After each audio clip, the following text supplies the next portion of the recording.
What does it mean to become North Korea's first lady? For Ri Sol-ju, life transformed the moment she married Kim Jong Un. No longer just a spouse, she became a carefully crafted symbol of the regime, elegant, silent, and tightly controlled. Behind the public appearances lies a world shaped by power, where every step, word, and even gesture is meticulously managed. In this video, we uncover how her role reflects the intense pressures and strict boundaries that define life at the heart of North Korea's leadership.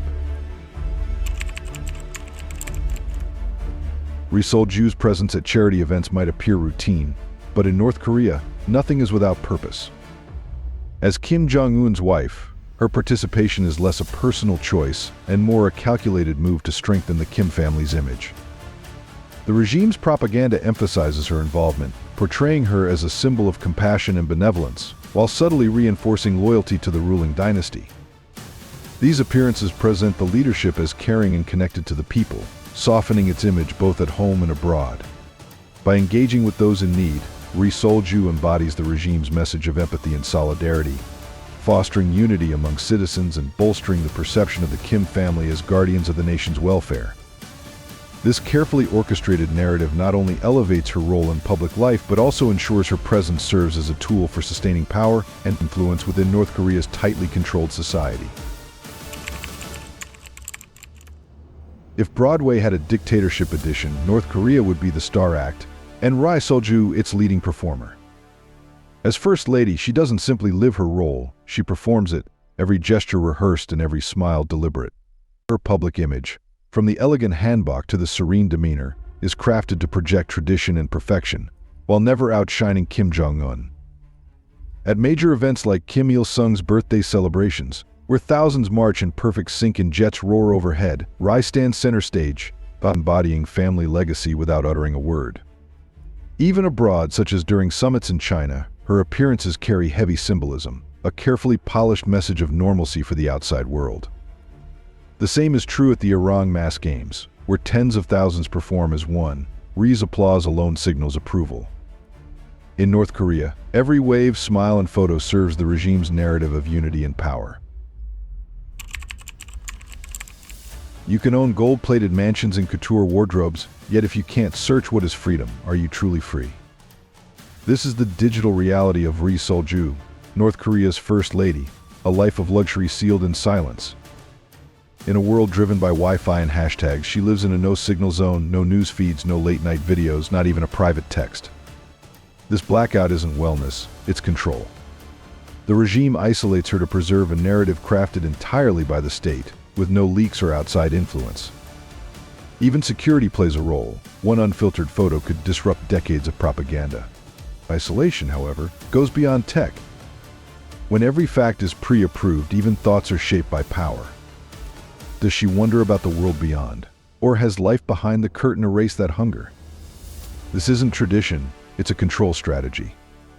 And compared to the pressure she faces to produce heirs for the regime, this silence is only the beginning. The couple married in 2009, and there was news of their first child in early 2010. Since then, Ri Sol-ju is believed to have had 2 more children. However, reports indicate that Kim Jong Un was not pleased with their first 2 children, as they were both girls. You might notice that North Korea has been ruled by the same family for 3 generations. This is not a coincidence, it's the law.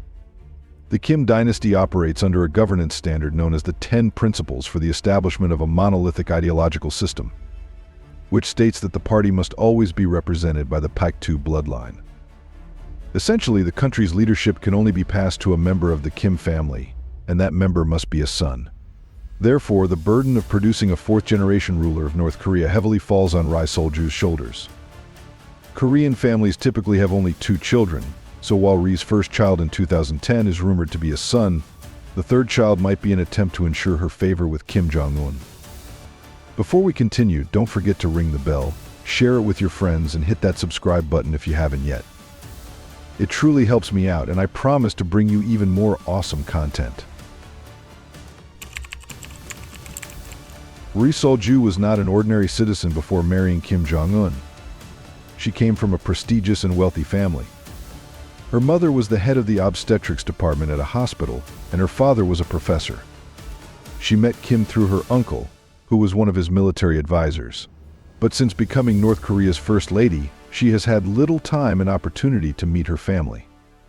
Kim Jong Un has made his wife forget she has her own family. She is now in a tightly controlled family relationship and must follow the regime's orders. She is even banned from meeting her family or has severely restricted personal connections and relationships. Ri Sol-ju's prohibition from seeing her family is not just a matter of personal autonomy but a deliberate strategy by the regime to maintain power. On the surface, Ri Sol-ju moves through North Korea's elite like royalty, elegant handbags, polite applause at cultural events, and a perfectly measured smile. She is styled as the nation's fashion icon and model wife, proof that all is well behind the curtain.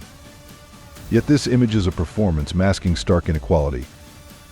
While she walks red carpets and couture, millions of women struggle for rice, clean water, and basic survival. Education for girls is limited, reproductive rights are absent, and career paths exist only for the privileged, and even then, only within the regime's strict script. Her silence speaks louder than words, no speeches, no charities, no advocacy. She is admired but unheard, a porcelain figure used as propaganda. Each dazzling outfit she wears reminds the people of what they lack, creating quiet resentment instead of admiration.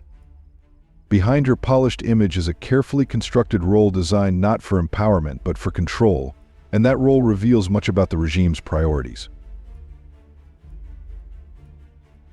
When the supreme leader says "I do," there is no second take.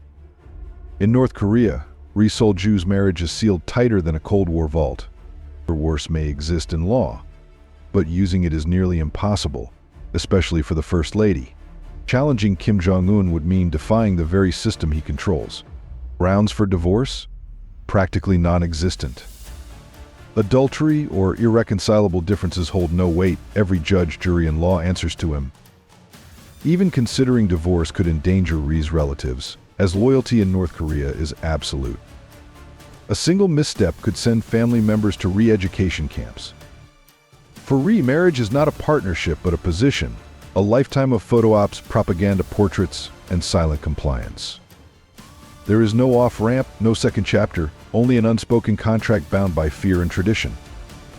In this regime, "Till death do us part" is less a vow of love and more a warning etched into the role she must play. But the control doesn't stop at legal barriers. The regime has found even more insidious ways to ensure she remains exactly where they want her. Kim Jong Un forces his wife to live an invisible life, shrouded in an invisibility cloak. Unlike the glamorous wives of many world leaders, her presence is carefully managed, shielded from the curious lenses of paparazzi. Only when her husband, the enigmatic supreme leader, deems it appropriate for her to appear in public does she step into the limelight. Even her images are meticulously managed, and whispers about her mysterious absence continue to circulate. It is rumored that she has been erased from photos. This is not a mere accidental omission, but a part of a sophisticated play staged by the regime. Under the spotlight, by cutting out her images, the regime magnifies Kim Jong-un's role, reinforcing the personal cult around him. This is a calculated strategy to maintain absolute control, ensuring all eyes are focused on the leader without any distractions. However, the regime's manipulation of her image goes beyond mere censorship. They turn her absence into a mystery, a plot that makes her the invisible main character on the political stage. This absence stirs curiosity and speculation among the public, making them question what happened and what is being hidden. The purpose of hiding this information is to tighten the regime's grip on power. By creating a vague and mysterious narrative, they make the truth elusive, sowing doubt and confusion among the populace. This strategy demonstrates the sophistication and ruthlessness of the North Korean regime in controlling information and manipulating public opinion. Do you think Ri Sol-ju's absence from public life is more about protecting her or protecting Kim Jong-un's image? Why? Let us know in the comments below. But this digital manipulation is just the tip of the iceberg. The physical restrictions placed on her movement reveal an even more disturbing level of control. Ri Sol-ju is not permitted to travel or join trips outside her country. She can only participate in visits related to funerals when a leader dies, and of course her husband must accompany her. According to various sources worldwide, Ri Sol-ju did leave the country several times before marrying the dictator. It is said that she studied in China for a while to pursue her passion for music. There are also rumors about a secret visit to South Korea in 2005, where she allegedly joined the audience at the Asian Games. If true, this brief tour would provide a rare glimpse into the vibrant world of South Korean society, where democracy and commerce coexist, a stark contrast to the tightly controlled state of her homeland. This offered a window into a world entirely different from what she knew. However, Ri Sol-ju is not even allowed to wear jeans. Her early wardrobe has been replaced with conservative outfits, and even small changes require Kim Jong Un's approval. Her hairstyle has remained the same since giving birth to her first daughter. Unlike first ladies elsewhere, she cannot appear in public alone and is rarely seen without her husband.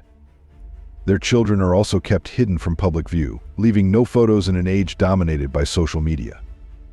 Her carefully staged appearances feature luxury dresses and custom suits, but jeans are absent, a deliberate ban rooted in North Korea's effort to control public image and block Western influence. Once a symbol of working-class America, jeans now represent freedom and rebellion, ideals the regime rejects to maintain social order. This strict control over clothing is not just about fashion but propaganda, signaling that even the smallest hint of independence is forbidden. Beneath the elegance lies psychological control over her identity. In North Korea, obedience isn't just expected, it's survival. For Ri Sol-ju, it's her full-time job. The smile, the applause, the perfect posture, they're all carefully rehearsed cues in a deadly game where the stakes are everything. This isn't just about following rules. This is about embodying the regime's every word, even if it means silencing your thoughts. Ri isn't just Kim Jong Un's wife. She's the regime's ultimate display of loyalty, paraded for the world and her people to see. Think about that. Even when the cameras are off, the real performance never ends. One misstep could send shockwaves through her life, or worse, through her family. In North Korea, punishment doesn't end with the individual. So, she complies, not out of love, perhaps, but out of necessity. Obedience is armor. Silence is a strategy. It's not just about staying alive. It's about staying in place, exactly where the regime wants her. But here's where it gets truly twisted. Ri doesn't just obey, she participates. She applauds policies that may secretly haunt her. She smiles as decisions are made that affect women, children, and families across the country. Decisions she may privately question, but can never publicly resist. It's a level of psychological pressure that's hard to imagine. To not only suppress your voice, but to amplify a message you may not believe. That's not just obedience, that's transformation. That's self-erasure. Ri Sol-ju's polished performance is a powerful warning.